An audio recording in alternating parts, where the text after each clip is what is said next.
The slave owner's exploitation of the black woman's sexuality was one of the most significant factors differentiating the experience of slavery for males and females. The white man's claim to the slave body, male as well as female, was inherent in the concept of the slave trade and was tangibly realized perhaps nowhere more than on the auction block, where captive Africans were stripped of their clothing, oiled down, and poked and prodded by potential buyers. The erotic undertones of such scenes were particularly pronounced in the case of black women. Throughout the period of slavery in America, white society believed black women to be innately lustful beings. Because the ideal white woman was pure and, in the 19th century, modest to the degree of prudishness, the perception of the African woman as hypersexual made her both the object of white man's abhorrence and his fantasy. Within the bonds of slavery, masters often felt it their right to engage in sexual activity with black women.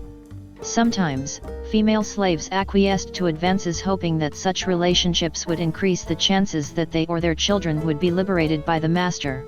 Most of the time, however, slave owners took slaves by force. For the most part, masters made young, single slaves the objects of their sexual pursuits. However, they did on occasion rape married women. The inability of the slave husband to protect his wife from such violation points to another fundamental aspect of the relationship between enslaved men and women.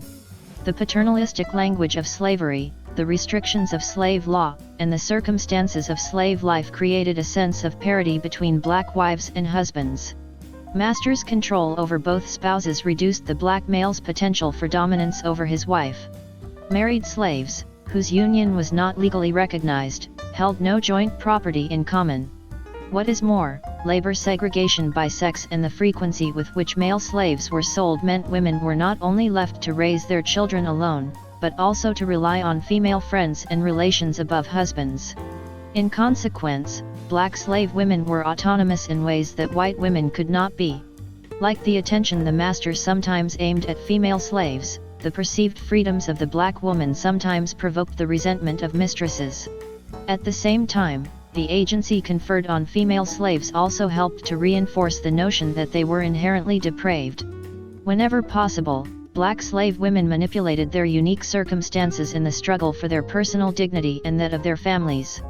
As often as black men, black women rebelled against the inhumanities of slave owners. Photo of Harriet Jones with her daughter and granddaughter.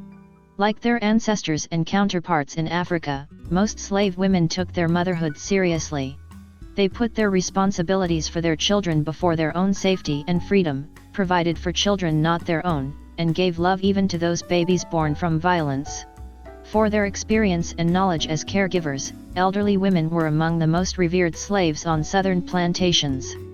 For enslaved men, escape to freedom was the most promising avenue for preserving masculine identity and individual humanity. For the slave woman, faced with the double onus of being black and female and the added burden of dependent children, womanhood and personhood were easier gained within the slave community.